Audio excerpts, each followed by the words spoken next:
Hello guys, welcome back to my channel Edutainment and मैं हूं स्मिता सिंह, आपकी educator for code 55 human resource management and labour welfare. And we are going to study unit 3 human resource development.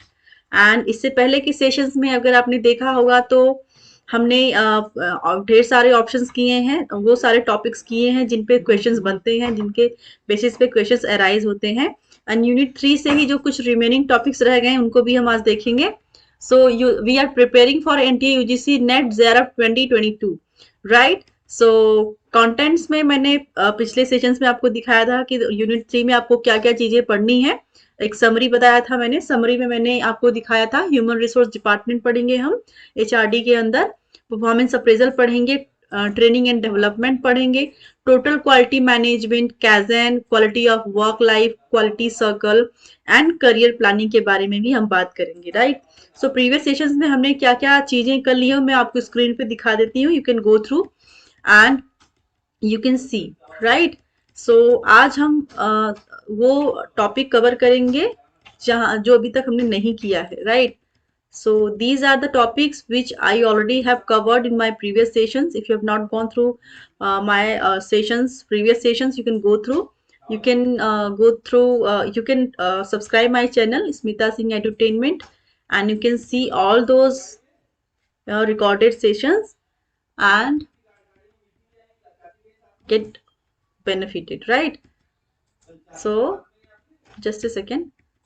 I'm coming up on the slide where we'll have to start today. Yes. So in last session we studied about on-the-job training, and now we'll study off-the-job training method, right? So on the job training method में हमने ये सारे part किए थे, right? आप देखेंगे training methods में हमने बात की थी on the job training method. On the job training method में बात करेंगे डिमॉन्स्ट्रेशन की, जॉब इंस्ट्रक्शन ट्रेनिंग की बात करेंगे, जॉब रोटेशन की बात करेंगे, कोचिंग की बात करेंगे, अप्रेंटिसशिप ट्रेनिंग की बात करेंगे एंड इंटर्नशिप की बात करेंगे। On the job training end of the job training के बेसिस पे क्वेश्चंस बनते हैं, डायरेक्ट क्वेश्चंस बन जाते हैं कि ऑफ द जॉब ट्रेनिंग के क्या क्या, लाइक डिमॉन्स्ट्रेशन दे देगा, लेक्चर मेथड दे देगा, अप्रेंटिस ट्रेनिंग दे देगा। आपको उसमें चूज करना रहेगा कि कौन से on the job training methods हैं। तो उसमें क्या करेगा, कभी क्या करते हैं क्वेश्चन में कि on the job end of the job दोनों के जो मेथड्स हैं उनको मिक्सअप करके दे दिया जाता है, ऑप्शन में डाल दिया जाता है और आपको ऑप्शंस बताने होगा। आपको ABCDEF करके ऑप्शन दे दिया जाएगा जिनमें ऑन द जॉब के भी ऑप्शन रहेंगे एंड ऑफ द जॉब के भी ऑप्शन रहेंगे। सो अगर आपने पढ़ा होगा केयरफुली तो आप सही मार्क कर पाएंगे।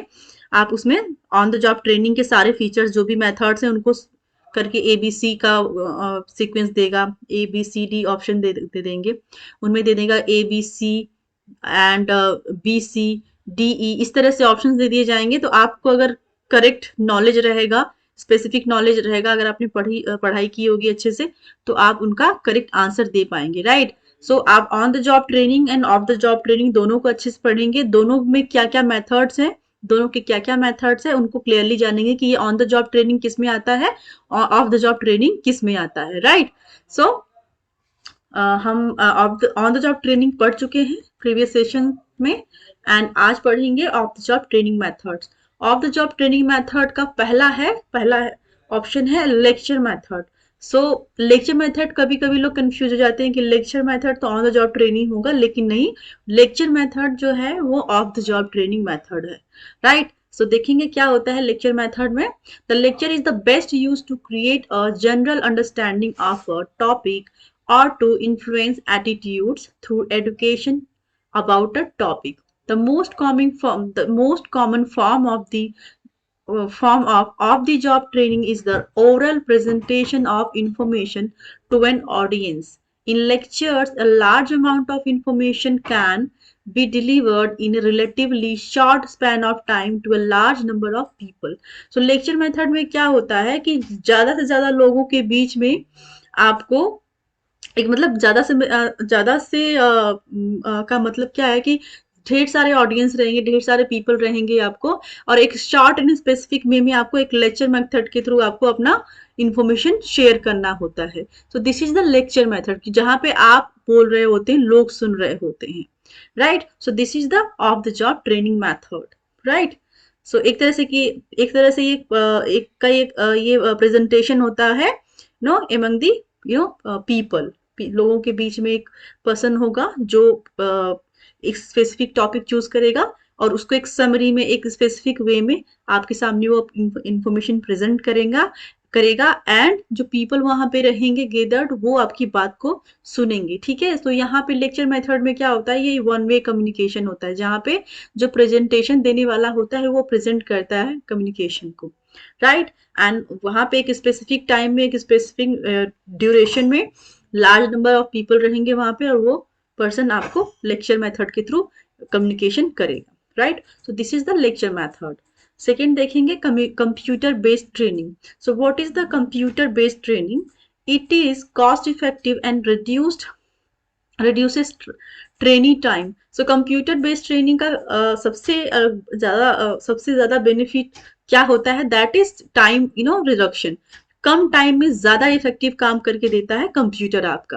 पहले के जमाने में आपने देखा होगा कि ढेर सारी जब कैलकुलेशन की बात आती थी तो बहुत मोटी मोटी फाइल्स होती थी, बहुत मोटे मोटे रजिस्टर हुआ करते थे जिनमें लोग जब हिसाब किताब करने बैठते थे तो पूरा एक लेखा जोखा एक साल का अगर निकालना होता था, ईयरली करना होता था या फिर मंथली या फिर डेली बेसिस पे, तो वो टाइम कंज्यूमिंग होता था। एक पाइल ऑफ वो फाइल की पाइल बन जाती थी, ढेर बन जाता था आपके टेबल पे, क्योंकि सारे हिसाब किताब सारी मेंटेनेंस रजिस्टर्स के थ्रू होते थे, डॉक्यूमेंट के थ्रू होते थे। लेकिन अब क्या होता है कि सारी चीजें जो घंटों जो सालों का काम है वो एक घंटे या एक मिनट या एक सेकेंड में हो जाता है, right, through the computer, right. So computer जो मेथड है वो बहुत ही इफेक्टिव मेथड है जो आपका टाइम बचाता है, राइट। एंड वो हर तरह से आपको सेव करता है। Computer based learning is the control over the content of the material, method of presentation and movement of the training through sequentially structured learning episodes based on previous training responses. The trainee can choose the place and time for learning. So यहाँ पे computer based training क्या होती है कि यहाँ पे कोई specific नहीं है कि आपको यहीं पर जाना है या फिर यहीं पे सेमिनार होगा या फिर कॉन्फ्रेंस होगा आपको जाना होगा। कंप्यूटर बेस्ड ट्रेनिंग में क्या होता है कि आप कहीं भी स्पेसिफिक टाइम निकाल के अपना समय निकाल के एक प्लेस चूज करके आप वो ट्रेनिंग ले सकते हैं, कंप्यूटर बेस्ड जो ट्रेनिंग होती है, राइट। और ये एक सिक्वेंशियल बेस्ड ट्रेनिंग होती है, एक स्ट्रक्चर्ड ट्रेनिंग होती है। कंप्यूटर बेस्ड जो प्रोग्राम्स होते हैं, जो ट्रेनिंग होती है वो स्ट्रक्चर्ड वे में होते हैं, राइट। सो दिस इज आपका सबसे सबसे ज्यादा बेनिफिट इसमें क्या होता है कि ये आप अपने हिसाब से अपने टाइम के अकॉर्डिंग उसको चूज करते हैं, स्पेसिफाई करते हैं और ये आपके टाइम को बचाता है। This is the computer based training method. और ये भी ऑफ द जॉब होता है, ये ऑन द जॉब नहीं होता है, क्योंकि आप इसको कभी भी इस ट्रेनिंग को ले सकते हैं, राइट। ऑन द जॉब का मतलब होता है कि एट ए टाइम वो चीज होती है आपके साथ, राइट। जैसे डिमॉन्स्ट्रेशन को ले लीजिए। डिमॉन्स्ट्रेशन में क्या होता है कि जब आपने ज्वाइन किया किसी ऑर्गेनाइजेशन को, आपको आपका सुपीरियर आपका सीनियर काम सिखा रहा है या फिर ट्रेनर जो आपको काम सिखा रहा है, तो वो खुद काम को दिखा के करता है और दिखाता है कि इस तरह से ये काम किया जाना चाहिए। सो वो ऑब्वियस सी बात हो आपकी ऑन द जॉब ट्रेनिंग होगी, क्योंकि उन्होंने हाथों हाथ आपको प्रेजेंटेशन दे दिया, हाथों हाथ आपको करके दिखा दिया कि इस तरह से काम होना है, इस तरह से काम को करना है। This that was the off the job on the job training. And now computer based में देखेंगे, लेक्चर मेथड में देखेंगे, ये ऑफ द जॉब ट्रेनिंग्स है। थर्ड देखेंगे simulation. So what is the simulation? Will see here.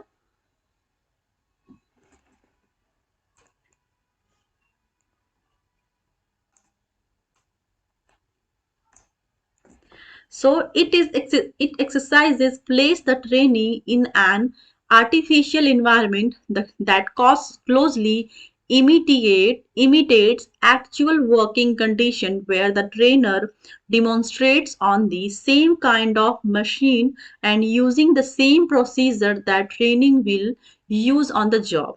So simulation का क्या मतलब होता है? साइमुलेशन में क्या होता है कि ऐसी ट्रेनिंग होती है जहां पे रियल लाइक जो आपको रियल में जाके जब आप ट्रेनिंग ले लेंगे, जो आपको काम परफॉर्म करना है, जिस काम को आपको करना है, उस काम को एक आर्टिफिशियल इन्वायरमेंट बना के आपको सिखाया जाता है, आपको ट्रेनिंग दी जाती है, राइट।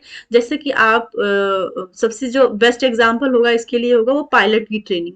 पायलट की जब ट्रेनिंग होती है तो एरोप्लेन में वैसा तो नहीं है कि आप जब ट्रेनिंग को लेके जाया जाएगा तो डायरेक्ट उनको प्लेन उड़ाना सिखा दिया जाएगा, नहीं। सबसे पहले उनके लिए एक आर्टिफिशियल इन्वायरमेंट क्रिएट किया जाता है, आर्टिफिशियल इंफ्रास्ट्रक्चर क्रिएट किया जाता है, जहां पर प्रोवाइड किया जाता है, जहां पर उनको उस आर्टिफिशियल इन्वायरमेंट में बताया जाता है कि किस तरह से आपको प्लेन चलाना है, क्या क्या चीजें, कंट्रोल पावर है, क्या क्या क्या टेक्निक यूज होंगी, क्या मशीनरीज हैं, किस तरह से आपको उसको उड़ाना है। ये सारी चीजें आपको पायलट की ट्रेनिंग में आपको आर्टिफिशियल आर्टिफिशियल इन्वायरमेंट बना के सिखाया जाता है। तो साइमुलेशन का जो बेस्ट एग्जाम्पल है पायलट का, दे सकती हूँ मैं। और इसमें सबसे आपको क्या जानना है कि साइमुलेशन में आर्टिफिशियल इन्वायरमेंट बना के रियल टाइम पर जो आप काम करोगे उसको आर्टिफिशियल इन्वायरमेंट बना के सिखाया जाता है, right. This is the simulation. Vestibule training देखेंगे, fourth one. In this the trainee employee is placed in an artificial environment that closely imitates actual working condition, right. So यहाँ पे भी सेम, जो साइमुलेशन एंड वेस्टिब्यूल ट्रेनिंग है ये दोनों similar nature के होते हैं। इसमें भी एक्चुअल इन्वायरमेंट क्रिएट किया जाता है, लाइक राइट। और आपको काम जो काम आपको रियल टाइम में करना है वो काम एक आर्टिफिशियल इन्वायरमेंट बना के सिखाया जाता है to perform the actual work. Artificial environment में आपको एक्चुअल वर्क कैसे किया जाएगा वो सिखाया जाता है, right. So simulation and vestibule दोनों ही सेम नेचर के होते हैं।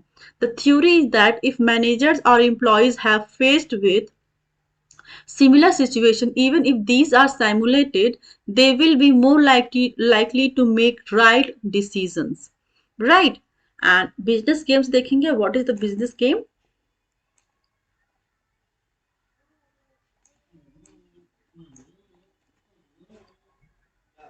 The trainee are provided with a situation and are expected to analyze and make decisions based on the information available.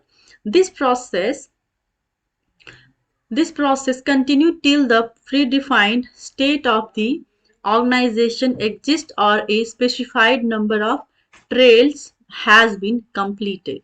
So business games क्या कह रहा है? The trainee are provided with a situation and are expected to analyze and make decisions based on the information available. So business games में क्या होता है कि जो information available होती है उनके बेस पे आपको एनालाइज करना होता है, डिसीजंस लेने होते हैं, राइट। जो इंफॉर्मेशन ऑर्गेनाइजेशन के अंदर अवेलेबल होती है उस इंफॉर्मेशन के बदौलत उन इंफॉर्मेशन के बेसिस पे आपको डिसीजन लेना होता है या फिर एनालिसिस करना होता है, right, of the situation about the training. And this process continues till the predefined state of the organization exists or a specified number of trails has been completed. So ये process तब तक किया जाता है, continue रहता है जब तक ये काम कंप्लीट ना हो जाए, right. So this is the business game. Now let's move to next. Case study के बारे में बात करेंगे। What is the case study? In a case study, details of a series of events, either real or hypothetical, that take place in a business environment are provided. So यहाँ पे क्या कह रहे हैं, केस स्टडी में क्या होता है कि एक सीरीज ऑफ इवेंट होता है, वो चाहे रियल भी हो सकता है या फिर हाइपोथेटिक भी हो सकता है। वो चाहे तो रियल होता है या तो वो वास्तविक होगा या फिर वो काल्पनिक होगा। That take place in a business environment are provided, ठीक है। तो जो बिजनेस इन्वायरमेंट में एक सीरीज होगा, इवेंट्स की एक सीरीज होगी, जो चाहे तो वो रियल भी हो सकता है या तो वो हाइपोथेटिकल भी हो सकता है या तो वो वास्तविक हो सकता है या तो वो काल्पनिक भी हो सकता है। उनकी स्टडी की जाती है, राइट। किसी भी इवेंट को, किसी भी चीज जो घटित हो चुकी है उसके बारे में, या चाहे तो वो रियल भी हो सकती है या फिर वो अनरियल भी हो सकती है, उसके बारे में एक डिटेल में स्टडी की जाती है। That is the case study. In it, the participants are asked to go through data provided in the case to identify the principal issues and then propose solution to these issues. A variation of the case study is in the incident process, in which trainees are given only a brief description of the problem and they must gather additional information from the trainer by asking specific questions. So इसमें क्या कह रहे हैं कि a variation of these case study is in the incident process in which trainee are given only a brief description of the problem. जो problem arise हो सकती है उनके बारे में एक ब्रीफ डिस्क्रिप्शन दिया जाता है ट्रेनी को, जो ट्रेनी ज्वाइन किया हुआ है ऑर्गेनाइजेशन में, जो जिसको ये केस स्टडी प्रोवाइड किया गया है कि आपको ये केस स्टडी करनी है, कोई भी एक आपको इवेंट दे दिया गया है, कोई भी सिचुएशन दे दी गई है, इन्वायरमेंट क्रिएट कर दिया गया है, आपको बोला गया है कि इसके बारे में आपको स्टडी करनी है। या तो वो रियल भी हो सकती है, वो जो इवेंट आपको दिया गया है स्टडी करने के लिए वो ये रियल भी हो सकता है या फिर अनरियल भी हो सकता है, वो हाइपोथेटिकल हो सकता है या फिर रियल हो सकता है। तो उसके बारे में एक ब्रीफ आपको डिस्क्रिप्शन दे दिया जाता है। ब्रीफ इन द सेंस कि आपको एक शॉर्ट एंड स्पेसिफिक वे में आपको बता दिया जाता है कि इस तरह की प्रॉब्लम्स आपको आएंगी ये स्टडी करने में, ठीक है। आपको डिटेल में एक्सप्लेनेशन नहीं दिया जाता है, बल्कि आपको एक स्पेसिफिक और यू कैन से एक ब्रीफ डिस्क्रिप्शन दिया जाता है कि क्या प्रॉब्लम्स आ सकती है, राइट। ठीक है, तो आपको उनके बेसिस पे आपको प्रॉपर इंफॉर्मेशन गेदर करनी होती है, right. And from the trainer by asking specific questions, जो ट्रेनर होता है वो स्पेसिफिक क्वेश्चंस करता है और उनके बेसिस पे वो एडिशनल क्वेश्चंस को लेके आता है, इंफॉर्मेशन एडिशनल इंफॉर्मेशन को लेके आता है वो, राइट। तो this is the case study, right. All right, so this is the case study, right? And now we'll move to next in basket exercise. We'll see here in it is a form of simulation in which participants are asked to prioritize problems, messages, reports, and other items that might be found in a manager's in basket or in it tree. In basket exercise are used to clarify how to decide which issues required the most immediate response, to teach participants how to delegate those problems which do not require attention, and instruct employees how to work on several problems simultaneous. So in basket training में क्या हो जाता है, इन basket exercise होती है, आपको number of problems they दी जाएंगी, ठीक है, स्पेसिफिक प्रॉब्लम्स दे दी जाएंगी, नंबर ऑफ स्पेसिफिक प्रॉब्लम्स, उन पे आपको कैसे काम करना है, किस तरह से आपको इन्फॉर्मेशन गेदर करनी है, किस तरह से आपको उसमें पार्टिसिपेट करना है, ये चीज सिखाई जाती है इन बास्केट एक्सरसाइज में। आपको एक कहते हैं कि एन नंबर ऑफ आपको प्रॉब्लम्स दे दी जाती हैं, आपको एक सामने अराइज कर दिए जाते हैं, एक तरह से ये साइमुलेशन होता है, साइमुलेशन टेक्निक भी कह सकते हैं। साइमुलेशन में क्या बताया था मैंने कि साइमुलेशन में एक एक्चुअल वर्क को करने के लिए आर्टिफिशियल इन्वायरमेंट क्रिएट किया जाता है। तो यहाँ पे भी देखेंगे ये बिल्कुल वैसा ही तो नहीं है, लेकिन उसके जैसा ये करना की तरह होता है। इन बास्केट में क्या होता है कि आपके सामने इन नंबर ऑफ प्रॉब्लम्स एराइज कर दी जाती हैं, ठीक है, और उन प्रॉब्लम्स को आपको बोला जाता है कि इन प्रॉब्लम्स को कैसे आप सॉल्व करेंगे, अपने तरीके से आप सॉल्व करके लेके आइए। This is the in basket exercise, right. Now will see next role playing. What is the role playing? It gives, कभी कभी क्या होता है रोल प्लेइंग भी डाल दिया जाता है on the job training method में, और पीपल को लगता है कि on the job like role playing तो ये ऑन द जॉब में हो सकता है, लेकिन ये इनकरेक्ट है। Role playing off the job training method है, ठीक है, ये आप हमेशा याद रखेंगे, कभी भी कंफ्यूज नहीं होंगे। हो सकता है कि नेक्स्ट कमिंग एग्जामिनेशन में आपको ये क्वेश्चन पूछ लिया जाए और आप यहाँ पे कंफ्यूज हो जाए कि रोल प्लेइंग, नाम से तो लग रहा है कि रोल प्ले मतलब कि रोल प्ले करके बताना, तो थोड़ा सा ये लगता है इसको देख, इसकी जो इसका वर्ड है, इसका जो नाम है रोल प्लेइंग, इससे ये लगता है कि डिमॉन्स्ट्रेशन जैसा लगता है कि तुरंत काम को करके दिखा देना। Kind of role playing is also the same similar nature of the you can say in the that is the similar nature का है ये, right, but ये सिमिलर नेचर का नहीं है। On the role playing demonstration से अलग है। डिमॉन्स्ट्रेशन में तुरंत काम को करके दिखाया दिया जाता है, बताया जाता है कि इस तरह से काम को किया जाना है। रोल प्लेइंग में क्या होता है कि ड्रामा होता है, कि अभी हम आपको इसमें डिस्कस करेंगे, पहले मैं आपको पढ़ के सुना देती हूँ, right, then will discuss it around. It gives participants the opportunity to perform a role of particular position and experience situation in a controlled setting. Trainees are provided with a description of the content, usually a topic, the general description of the situation, a description of the role and the problem they face. The trainee then act their role by interacting with one and another. It gives participants the opportunity to perform a role of a particular position and experience situation in a controlled setting. So role playing में क्या होता है कि आपके सामने एक situation create कर दिया जाता है, उसके अकॉर्डिंग आपको रोल प्ले करना होता है, राइट? आप एक वो रोल परफॉर्म करते हैं और आप उस पर्टिकुलर सिचुएशन को एक्सपीरियंस करते हैं कि क्या हो सकता है, क्या होता है, उस सिचुएशन को आप एक्सपीरियंस करते हैं through the role playing. Training are provided with a description of the context. Training को एक डिस्क्रिप्शन प्रोवाइड कर दिया जाता है कि आपको ये रोल प्ले करना है, right? And usually a topic, the general description of the situation, एक जनरल डिस्क्रिप्शन दे दिया जाता है उस सिचुएशन का, description of the role and the problem they face. और उस जो रोल आप प्ले करने जा रहे हैं उसमें आपको क्या प्रॉब्लम फेस करने को मिल सकती हैं, वो परफॉर्म करना है आपको, राइट? सो इस तरह से आपको ये आपके ऑफ द जॉब ट्रेनिंग के अंदर आ जाते हैं, क्योंकि रियल में क्या होने वाला है, किस तरह की प्रॉब्लम आप फेस कर सकते हैं, उसको आप रोल प्लेइंग के थ्रू सीखते हैं. So this is the role playing. The trainees then act their role by interacting with one and another. So वे एक दूसरे के साथ इंटरेक्ट करके उस रोल को प्ले करते हैं, राइट?